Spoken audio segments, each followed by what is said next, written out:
Bonjour à tous, bienvenue. Ça commence bien. Donc je disais, bonjour à tous, bienvenue dans ce Jojo Show numéro 68. Plus qu'un. Au programme de l'actu, édition spéciale mensonge. On va avoir affaire à que des menteurs. Vous allez voir, on va y aller crescendo. Ce sera de pire en pire. Et en plus, le Nord-Pas-de-Calais est bien représenté. Enfin non, le Hauts-de-France, même si pour le coup c'est vraiment le Nord-Pas-de-Calais. Alors c'est parti pour le Jojo Show de la muerte. De la muerte.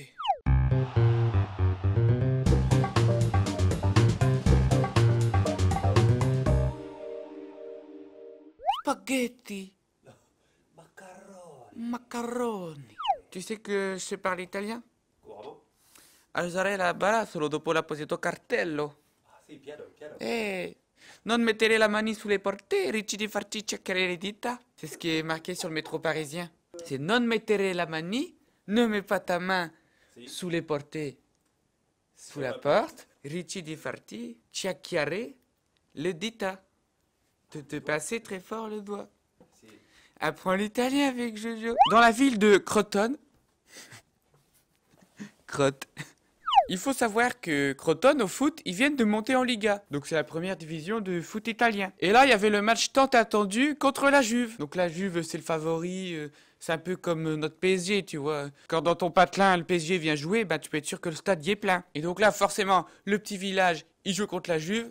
Le stade est blindé. Du coup, bah, il n'y a pas assez de place pour tout le monde. Et si t'as pas de place, bah, c'est tout, ça fait partie du jeu, c'est pas grave, tu le verras une autre fois, un autre match, ou alors tu le regarderas à la télé. Mais là, il y a un mec, carrément, il y a eu une bonne idée. Il faut savoir qu'à Crotone, ils ont construit un hôpital qui est juste à côté du stade. Et comme l'hôpital est plus haut que le stade, et ben, depuis l'hôpital, t'as vue sur la pelouse, donc tu peux voir le match. Alors à chaque fois, hein, bah, les mecs hospitalisés, ils regardent le match gratos. Et du coup, il y a un mec qui s'est dit, ah bah allez, je vais aller à l'hôpital pour regarder le match. Sauf qu'on rentre pas comme ça à l'hôpital, donc il est rentré aux urgences et dit voilà, je me sens pas bien, il me faudrait une chambre et tout. Donc il a été diagnostiqué, t'inquiète pas, lui on fait tout ce qu'il faut, toucher rectal et compagnie. Il a fait son ketchup complet. Rien, RAS. On lui a dit c'est bon, tu peux rentrer chez toi. Et le mec était dégoûté, tout ça pour rien. Puis en plus il y a les frais d'hôpital et tout. Si tu voulais vraiment voir le match, fallait te péter un bras ou j'en sais rien, avoir une vraie raison d'être hospitalisé. Après t'aurais peut-être pas pu voir le match si tu te faisais opérer en urgence. Ou alors tu vas au pipeau, tu dis ah je viens voir, je viens rendre visite à mamie Géraldine. Hop, ils vont te trouver, tu dis Géraldine, yo. Et hop, tu vas voir la mamie, tu lui donnes 5 balles, tu lui achètes un dentier. Il y a forcément un vieux dans l'hôpital qui se fait chier et qui serait content d'avoir de la compagnie pour le match. C'est pas bien d'essayer de tricher, hein? Mais bon, là ça va, c'était un petit tricheur et au final, il n'y a pas eu de résultat. Donc ça va, c'est pas grave, parce que la suite... Dunkerque! Dunkerque, spaghetti, ça fait moins voyager Dunkerque. Vous êtes au courant que dans le Nord, bah voilà, il y a quand même beaucoup de gens pauvres. Il y a beaucoup de gens qui touchent la CAF et beaucoup de gens qui touchent les allocations. Et il y a un couple de pauvres qui vit dans une cité HLM, donc qui vivait essentiellement grâce à la CAF et aux allocations. Alors j'ai rien contre les gens qui touchent le RSA, parce que moi-même je touche le RSA. Mais le principe c'est quoi? C'est une aide si t'es pauvre. Donc si t'es pauvre, eh ben tu restes pauvre si tu veux continuer à toucher tes aides. Donc si tu commences à être riche, tu dois arrêter de demander de l'argent. Et la CAF, elle s'est rendue compte que, bah, un couple de Dunkerquois, et bah, quand même, ils avaient un bon train de vie. Parce que voiture de luxe, des rentrées d'argent de 440 000 euros par an. Souvent, à 440 000 euros par an, tu touches pas trop le RSA ni les allocations. Du coup, bah, contrôle fiscal. Alors, le couple ne vit plus ensemble depuis 2008.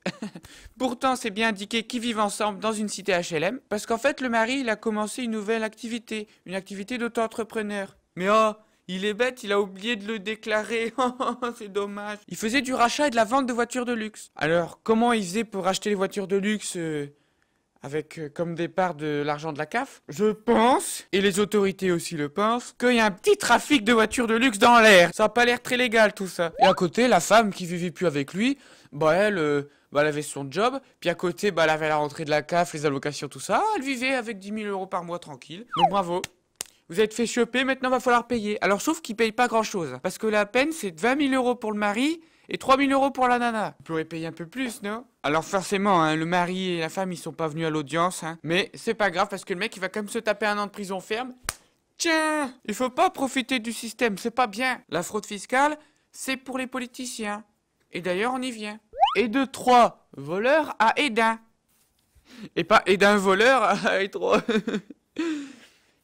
Donc Hesdin, c'est un petit village, non, village c'est 3000 habitants. Bon, donc c'est une mini-ville, hein, 5000 habitants, qui était célèbre en 2014 puisqu'elle a élu le maire le plus jeune de France. Il s'appelle Stéphane Flischkowski. Il part au ski, c'est ça? Ouais, voilà, il va au ski, parce que c'est février. 22 ans, tu arrives au pouvoir, c'est quand même, c'est mignon, tu vois. Alors, ce qui est bien, c'est que à peine 22 ans, il arrive, tu vois, et puis hop, il fait déjà des petites magouilles. Alors, en voiture de fonction, il se prend une Audi A, hein, tu vois, quand même une bonne petite voiture, tu vois, pour une ville de 5000 habitants, c'est bien. Donc, il a un premier avertissement. On lui dit, bon, on sait que tu viens d'arriver dans le milieu. Bien sûr que tu vas finir politicien, tu vas finir pourri comme tout. Mais doucement, toi, tu commences peut-être un peu fort. Mais il en a rien à foutre, le petit Stéphane. Le petit Stéphane, il va pas s'arrêter là. Le petit Stéphane, comme il fait des congrès à Paris, tu crois qu'il va y dormir dans un hôtel normal? Non, mon gars.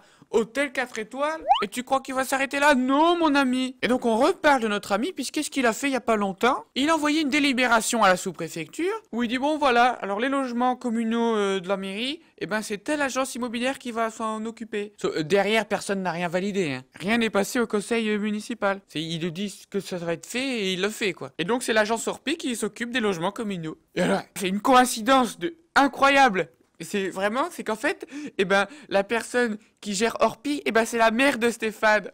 C'est incroyable, t'imagines la coïncidence? Il donne comme ça du taf à une entreprise et c'est l'entreprise de sa mère. Mais moi je trouve ça... Ah, c'est le monde est petit, hein. Alors du coup, on lui dit, oh, tu es soupçonné pour faire faux et usage de faux et tout le bordel. Alors Stéphane, bon, apparemment, il a voulu faire plaisir à sa mère, sauf que là, cette fois, ça allait un peu loin, hein, puisque lui, sa mère, son bras droit, enfin, ils sont 3 personnes à être jugées comme ça, qui risquent un petit peu de prison. Donc, il faut savoir que le faux en écriture publique, hein, dont est accusé Stéphane, souvent, c'est 15 ans de prison et 220 000 euros d'amende. Ah oui, ça fait mal aux fesses. Oh oui. Mais d'un autre côté, t'es un peu abusé de tes concitoyens, mon gars, donc... faut bien te rendre la monnaie de ta pièce. T'as voulu la mettre au fond de tes concitoyens, tu vas te la prendre au fond à la prison. Donc la morale de Jojo Show, c'est stop. On arrête. On ne triche plus.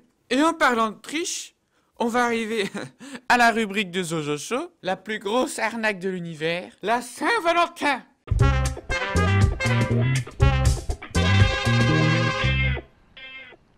Ah, parce que là, on y arrive, on y a droit. Même au foot, ils offrent les places et ils disent offrez des maillots à vos femmes. Eh ben, le jour où ma copine, elle s'intéresse au foot, tu me le dis, hein. Et le jour où j'ai une copine, tu me le dis aussi. T'es une business machine. On estime que c'est là où les fleuristes, ils font leur plus beau chiffre de l'année. Et 80% de leurs ventes, c'est des roses. Pour te dire un peu le level du marketing de la fête, quoi. Du coup, Jojo Investigation a enquêté pour vous. C'est quoi cette Saint-Valentin? D'où ça vient? Qu'est-ce que c'est? Alors, il y a plein de rumeurs. Et notamment, énormément de rumeurs comme quoi c'est une fête qui vient de l'Antiquité, l'Empire romain, tout ça. Bon, apparemment, c'est pas très fiable tout ça. La Saint-Valentin, c'est une fête internationale. La coutume, c'est t'offres une rose et puis des chocolats, tu vois.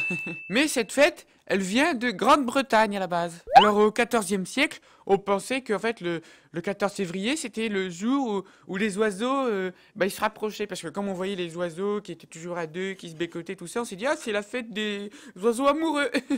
Du coup, en Angleterre, on s'échangeait des billets. Alors, c'est pas des billets d'argent. Parce que je sais que maintenant, la Saint-Valentin, c'est un peu le principe, quoi. C'est tu t'emmènes ta meuf et t'en apportes ton argent, du billet, tu vas en donner, hein. Non, là, c'est un billet, c'est une espèce de poème d'amour, tu vois. Et en fait, tu deviens le Valentin de quelqu'un quand tu donnes le billet. Tu veux être mon Valentin, tu lui donnes un billet, pouf, c'est ton Valentin, et boum, le soir, des galipettes. Et du coup, il y a le poète Othon de Granson. Et lui, il faisait beaucoup de poèmes d'amour et tout le bordel de Saint-Valentin. Et il y avait un poète français qui était retenu captif en Angleterre, qui du coup, s'est vachement inspiré de tous ces poèmes d'amour. Et quand il rentrait en France, le petit Charles d'Orléans, hop, il a présenté à la bourgeoisie française tous ces poèmes, tu vois. Et du coup, c'est devenu la mode un peu en France, comme ça de faire des petits trucs d'amour le 14 février. Et puis ça s'est répandu en Europe. Mais au fil des années et des siècles, la Saint-Valentin, c'était plus trop la mode. C'est revenu à la mode au 19e. Parce que c'est surtout les anglo-saxons qui kiffent cette fête. Alors maintenant, avec la mondialisation, la fête, tu vois, elle se répand un peu partout, quoi. Il y a eu des petites périodes de mode. Dans les années 80, La Saint-Valentin en Chine, c'était la mode absolue, quoi. C'était tout le monde devait faire la Saint-Valentin. Et c'est surtout les jeunes, tu vois, parce que c'est les jeunes hein, qui s'ouvrent au monde. Enfin, les jeunes des années 80, maintenant ils ont ils ont 80 balais. Et les Asiates, ils kiffent hein, cette petite fête. Au Japon, par exemple, eh ben, la tradition, c'est que les filles, à la Saint-Valentin, elles offrent du chocolat à leurs mecs. Eux, ils sont bien, les Japonais, parce qu'ils ont compris. C'est aux filles un peu de se bouger. Parce qu'en France, c'est toujours le mec qui fait tout. Je suis désolé, hein, non, hein. Moi, je vais aller au Japon, comme ça, on va m'offrir des chocolats. Et en plus, les nénettes, par courtoisie, elles offrent des chocolats à leurs mecs, mais elles doivent aussi offrir à leur patron, à leurs collègues masculins, tu vois. À leur famille, tu vois, tous les mecs, tu vois, c'est vraiment en mode, c'est la journée des mecs. Alors, si t'as été une gentille fille, t'as offert des chocolats le 14 février, et ben alors, le 14 mars, c'est le White Day, ça veut dire jour blanc. Et donc là, les filles, c'est à votre tour d'avoir des cadeaux. Donc, on vous offre du chocolat blanc, de la lingerie fine blanche, des bijoux. Ah, l'amour, l'amour. L'amour, l'argent, c'est à peu près, c'est un peu la même chose en fin de compte. Alors, en Amérique du Sud, c'est pas trop le kiff, là, Saint-Valentin. Non, là, c'est les fêtes de l'amour, c'est des... Enfin, chaque pays a sa propre fête de l'amour, quoi. C'est pas vraiment la Saint-Valentin. C'est un truc anglo-saxon, donc européen et donc asiate. Les Asiates, c'est bien connu, c'est des copiteurs. Mais quand même, à la base, ça vient quand même d'une connerie. Parce qu'on pensait que c'est les animaux ils étaient amoureux. Alors que les animaux, ils peuvent pas être amoureux. Je veux dire que quand un chien, il vient se frotter sur ta jambe, c'est pas parce qu'il est amoureux. Alors, s'il vous plaît, pour la Saint-Valentin, faites-moi plaisir. Offrez-moi des chocolats. C'est la fin de ces informations, j'espère que je vous ai instruite. Donc on retient bien, il faut pas frauder, il faut offrir des chocolats. J'espère que, en tout cas, je t'ai bien instruite, que c'était intéressant. Et puis si t'aimes bien, eh ben, tu peux t'abonner, tu peux aller voir les vidéos la semaine dernière. Et puis on se dit à bientôt l'internet. À bientôt. Bientôt pour le numéro tant attendu.